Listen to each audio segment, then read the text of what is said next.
morning, and thank you for joining me on the Path to Liberty.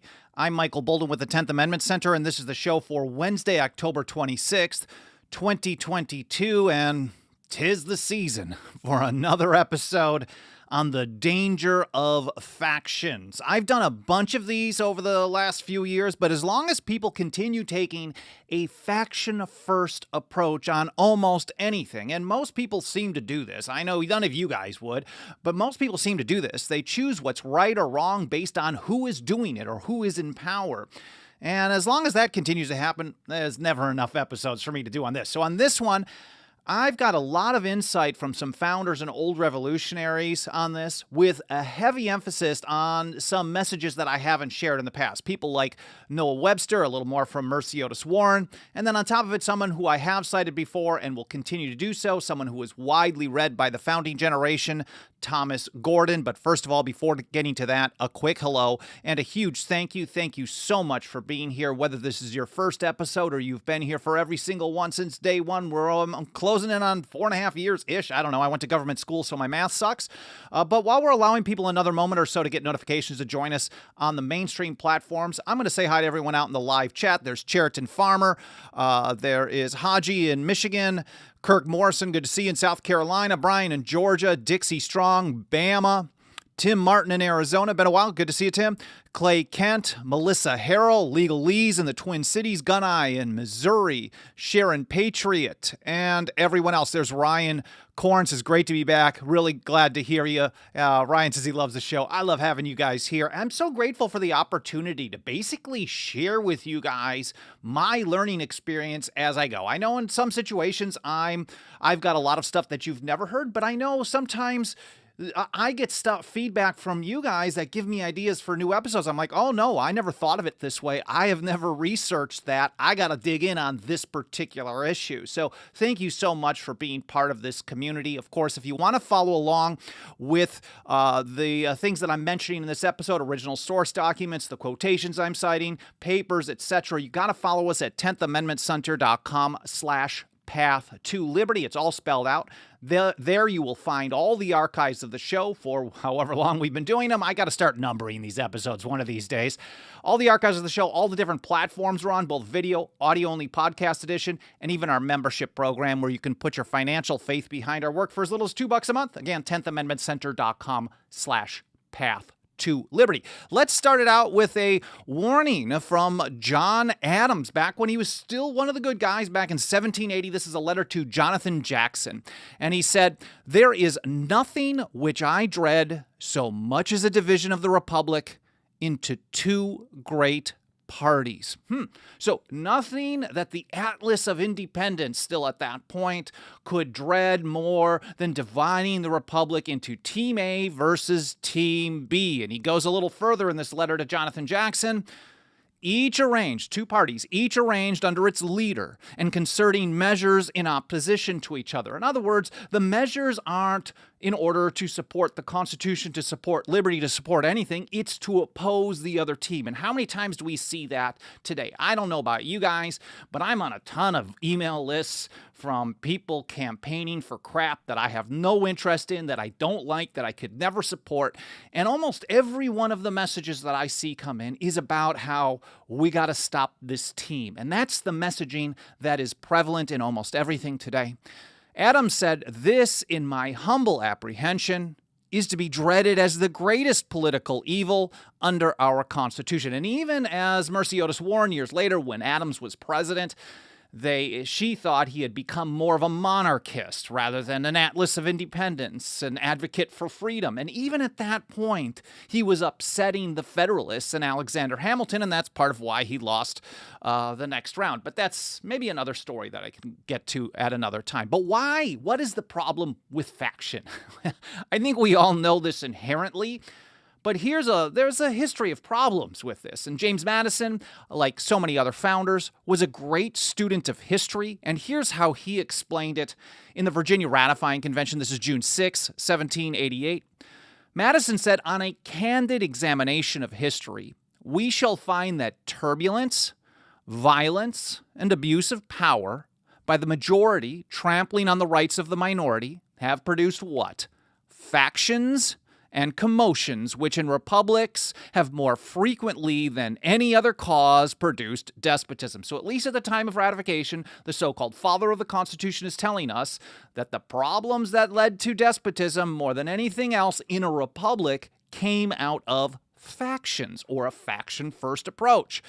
He said, if we go over the whole history, the entire history, which no one today does, of ancient and modern republics, we shall find their destruction to have generally resulted from those causes. And Madison, of course, was not alone. Here's a few people I don't ever cite.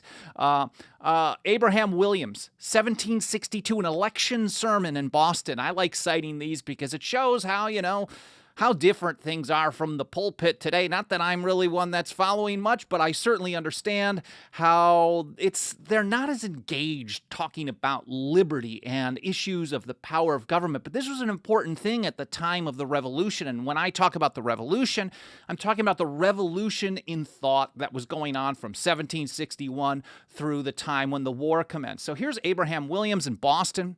He said, as the natural body is more frequently destroyed by internal orders than in external violence, so factions, divisions, and parties in the state are more dangerous and have more frequently proved fatal than foreign enemies. I know James Iredell at one point, he ended up becoming one of the first Supreme Court justices, an associate justice.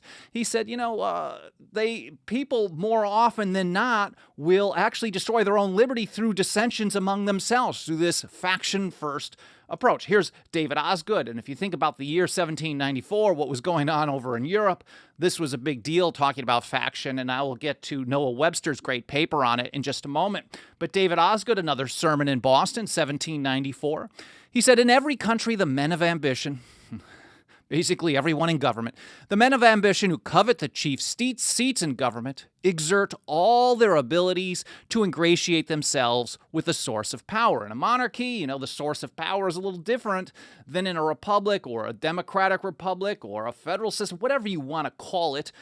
It's a little different. And he was recognizing that in a republic, things were far different than in a monarchy. He said thousands and millions are the object whom they would influence. Of course, the more popular any government is, so the more it is a government of the people, or we the people of the several states, the more popular it is, the more liable it is to be agitated and rent by parties and factions. Now, parties and factions can be used, I guess, in some ways interchangeably, but it's certainly in some ways not. And I'll get to that in just a moment as well. Here's the title of the episode, just so you don't know. If you're watching, you can see up on the screen this quote, great quote from Noah Webster. It wasn't just me putting a title for this episode that was kind of just a little flamboyant, we'll call it, but that's how Noah Webster called it. He said, faction is death to liberty. And here he is writing on the French Revolution in 1794. Certainly there was great concern of what might happen elsewhere. George Washington, and I'm not going to cover Washington because I always do when I talk about faction. Maybe I will briefly, but he certainly warned in his farewell address, originally drafted in 1792 by James Madison and revised by Alexander Hamilton, all, of course, with Washington's heavy influence. But he warned significantly in 1796 about the danger of faction. They saw what they saw, and they were very, very concerned about it. So Noah Webster said, faction is death to liberty. If you think about things in a faction-first approach, you will have no liberty. And even though we do have the opportunity to exercise some rights, in most situations, we're not doing it, whether the government wants us to or not. We're doing it just because the government is choosing not to violate those particular rights at this particular time. Anyways, Webster continued on a little bit later. He said, party spirit is the source of faction. So to Webster, he recognized, and many of the founders recognized, that people would naturally move towards one team or another. But faction is a little deeper when you're thinking about it in a party first. So he said party spirit is the source of faction, and then, of course, it leads to tyranny. Tyranny. And he said nothing is more dangerous to the cause of truth and liberty than a party spirit. Nothing. Now, other founders had different concerns about what is more dangerous to liberty. James Otis, some years earlier, a couple decades, about 30 years earlier, somewhere around that, He thought the most dangerous thing to liberty was a prevailing opinion that it would be better to tamely submit to government rather than to vindicate your privileges. Noah Webster in 1794 had a different view, but for him it was nothing is more dangerous to the cause of both truth and liberty than a party spirit. And Mike Meharry, in a blog post, short one that we published yesterday, covering a little bit of George Washington's views and also Thomas Gordon, who I'll get to in a moment, he put it this way: a faction-first mentality leads to tyranny. And I don't even know if he was citing Webster there or highlighting that kind of a view, but that's a very common position that we agree with fully over here at TAC. And Mike says, put in more modern terminology, faction first really means party first. In other words, looking at something as right or wrong based on who is doing it or guess what team is doing it, rather than the Constitution or whether or not it advances liberty or anything at all. And Noah Webster talked about this as well in some depth in that same paper, which I will link to in the show notes. I publish a blog post for each episode about 1 to 2 hours after the live stream is done, so that's where you're going to find all the reference links. If you're on YouTube, for example, I'll generally post a link to that show page. Not always, but I'm trying to be a little bit more consistent with that so you guys can look up these resources and do your homework on your own time. Homework, wow. So here's how Webster put it. When men become members of a political club, they lose their individual independence of mind, that they lose their impartiality of thinking and acting, and become the dupes of other men. The moment a man is attached to a club, his mind is not free. He receives a bias from the opinions of the party. A question indifferent to him is no longer indifferent when it materially affects a brother of the society. So he's talking about this transition from individual thinking, individual responsibility to concern over how it's going to affect my team. And a lot of people certainly do this. I know we're not doing that kind of thing here, but this is I see this as one of the greatest problems we face today, if not like what Webster said, the greatest threat we face. But he goes on, he says, he is not left to act for himself. He is bound in honor to take, well, there's not much honor these days, but there sure is a lot of loyalty to the wrong place. He is not left to act for himself. He is bound in honor to take part with the society. His pride and his prejudices, if at war with his opinion, will commonly obtain the victory. And rather than incur the ridicule or censure of his associates, he will countenance their measures at all hazards.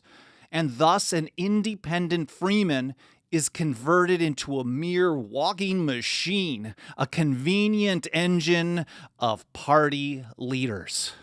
Man, I think I could just wrap it up with that, but I definitely have more that I want to share with you on this. But I think Noah Webster really hammers this home.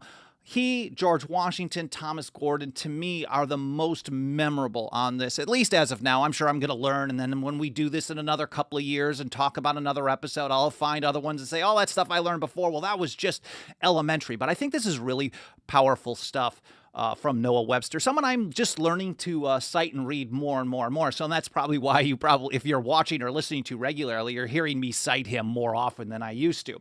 And that brings me to Thomas Gordon in his Works of Sallust. He was one of the authors of the Cato's Letters in the early 1700s. Here he is writing, I believe, under his own name in 1744. But he was widely read by the founders and old revolutionaries, very influential. And here's how he put it. It is with measures as with men.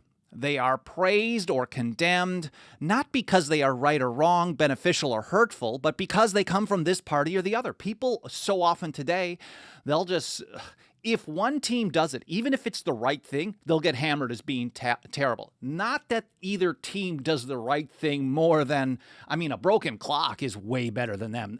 If we're talking a broken clock on a yearly basis, maybe we see something positive one way or the other.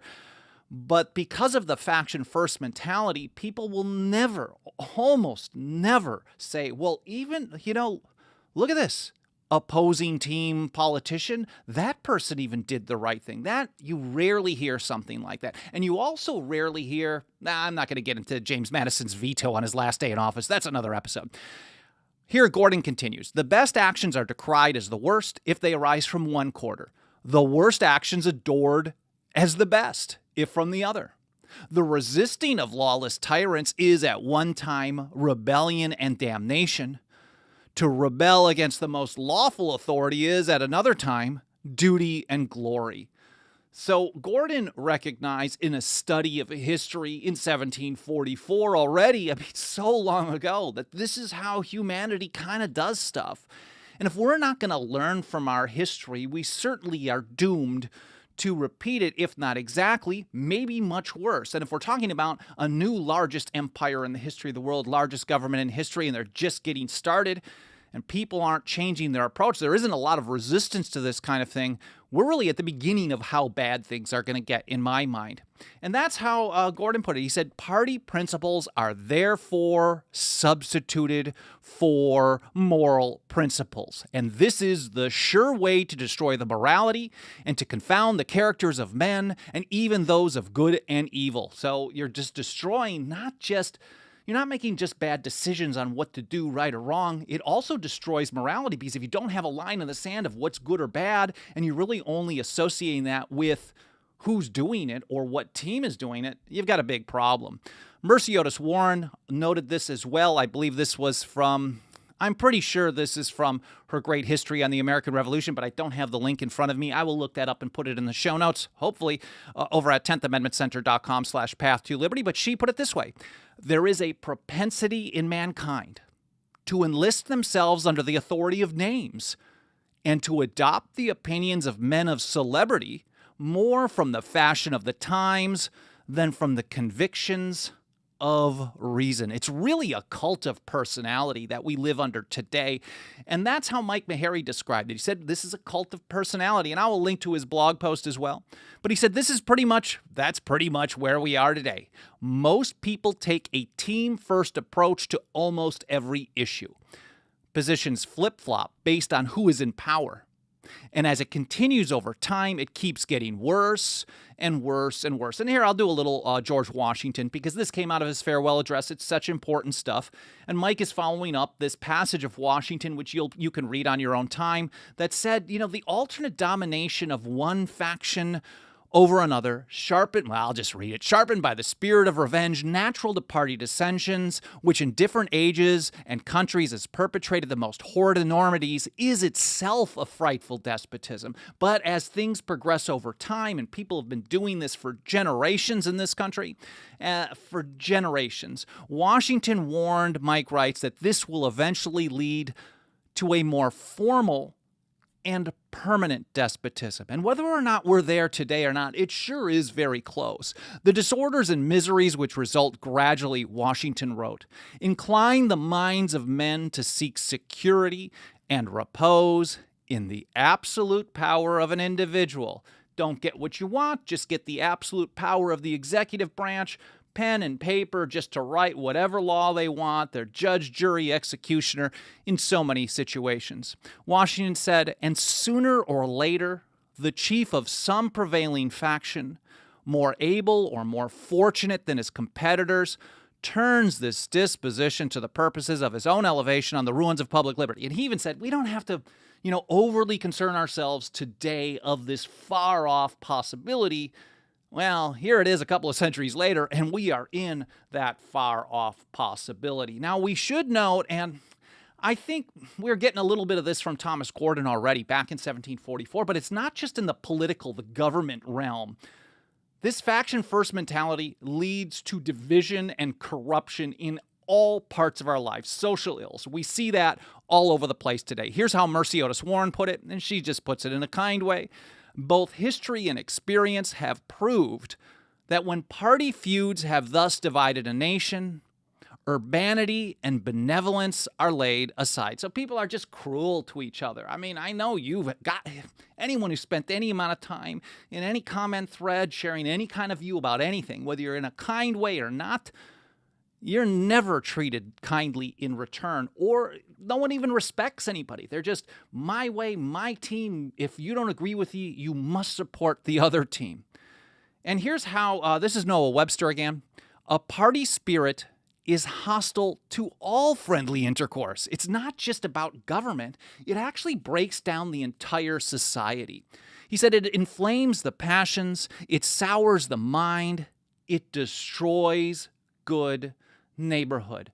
I should be able to have a complete disagreement politically with someone who lives next to me without us hating each other. We still would defend each other. We would still help each other and maybe spend time with each other. We don't have to be best friends, but everyone is treating everyone as enemies all the time, unless, of course, they're on the same team politically.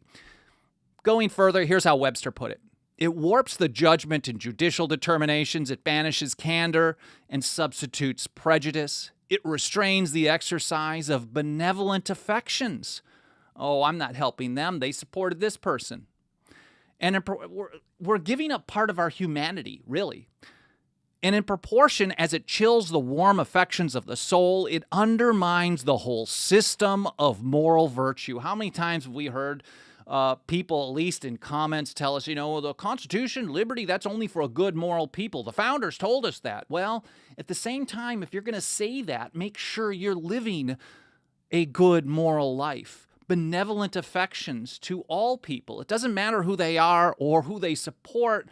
I'm going to go with Noah Webster on this one. He said, "Were the councils of hell united to invent expedients for depriving men of the little portion of good they are destined to enjoy on this earth, the only measure they need to adopt for this purpose would be to introduce factions into the bosom of the country." And that, of course, makes me think of two great quotes to summarize this whole thing. Thomas Jefferson, in a letter to Francis Hopkinson, sometime in 1789, I'm not sure if Francis was thinking that Jefferson was an anti-federalist or a federalist, but basically Jefferson was saying, no, I'm definitely not a federalist. I'm also even further from the anti-federalist. I take what's good and bad from whatever, and I just go my own way. And this is how he summed it up. If I could not go to heaven but with a party, I would not go there at all. And in my favorite one on this topic, probably, this is just Benjamin Franklin at his best. He's always just got that sharpness about how he put things. This is all the way back in 1753. He said, "Ignorance leads men into a party, and shame keeps them from getting out of them." Ignorance leads men into a party, and shame keeps them from getting out again. That's Poor Richard Improved in 1753. I want to take a look over on the live chat and see if there's any comments or questions I can get back to here. And if not, I will read more a little bit later today or tomorrow. Of course, you can email me, team@10thamendmentcenter.com, with ideas or questions or suggestions or, hey, you're stupid, whatever it may be. I will take it. I really appreciate all the feedback. And of course, if you want to help us get this kind of information out to more and more people, these founding principles, the views of the founders and old revolutionaries, nothing helps us get that job done more every single day than the financial faith and support of our members. We could really use your help over at 10thamendmentcenter.com/members. As little as $2 a month goes a long, long way. I know I keep saying, throw us that dirty fiat and we will take that government paper crap and throw it in their face. For those of you watching, you can see my shirt, "The Evils of Paper Money Have No End." That's Thomas Paine. But we will use the tools that we have in front of us to get this message out to as many people as possible. Again, 10thamendmentcenter.com/members.